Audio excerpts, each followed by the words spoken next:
कहानी शुरू होती है एक पुराने और सुनसान गांव से, जिसका नाम है चंद्रपुर। यह गांव घने जंगलों से घिरा हुआ था और रात के वक्त उस जंगल में जाने की हिम्मत किसी में नहीं थी। कहा जाता था कि वहां किसी समय में राक्षस साधना की जाती थी।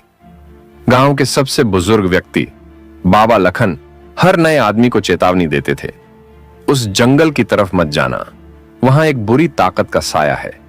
जो भी उस राह पर गया कभी लौटकर नहीं आया। पर कई लोग इसे सिर्फ एक अफवाह मानते और हंसी में उड़ा देते थे। लेकिन एक रात राजन नाम का एक नौजवान उस जंगल में जाने की ठान लेता है। उसे किसी भी तरह बाबा लखन की कहानियों का सच जानना था। उसके साथ गांव के दो और दोस्त भी चलते हैं, अमित और रमेश। रात के गहरे अंधेरे में तीनों जंगल के रास्ते पर चलते हैं। उनके हाथ में सिर्फ एक टॉर्च होती है जो धीरे धीरे दम तोड़ती जा रही होती है। पेड़ों के बीच से हल्की आवाजें सुनाई देने लगती हैं, जैसे कोई उन पर नजर रखे हुए हो। अचानक उन्हें सामने एक बुढ़िया दिखाई देती है।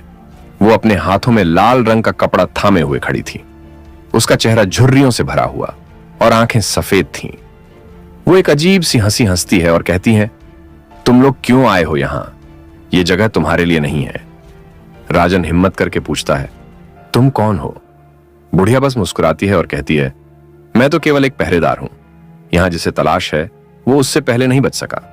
अमित और रमेश डर के मारे पीछे हटने लगते हैं, लेकिन राजन आगे बढ़ता है। वो एक अजीब खिंचाव महसूस करता है, जैसे किसी शक्ति ने उसे आगे खींचा हो। धीरे धीरे वो एक गुफा के पास पहुंचते हैं। गुफा के बाहर लाल रंग से बने अजीब अजीब से निशान थे। ऐसा लग रहा था मानो किसी राक्षस की पूजा हो रही हो। अमित कहता है, राजन, मुझे यहां ठीक नहीं लग रहा, चलो वापस चलते हैं। लेकिन तभी एक भारी गूंजती हुई आवाज आती है, तुम लोग यहां से वापस नहीं जा सकते। गुफा के अंदर से लाल लाल आंखें चमकती हैं और एक लंबा साया गुफा से बाहर आता है। वो साया धीरे धीरे इंसानी आकार लेने लगता है, लेकिन उसके चेहरे पर राक्षस जैसे निशान थे। रमेश चीखते हुए कहता है, ये राक्षस साधना है। वो राक्षस जैसी आकृति हंसती है और कहती है, यहां जो आता है उसकी आत्मा यहीं रह जाती है।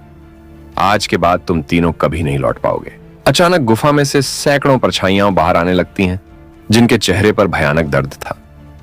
तीनों दोस्त अपनी जिंदगी की सबसे बड़ी गलती समझ चुके थे, पर अब बहुत देर हो चुकी थी।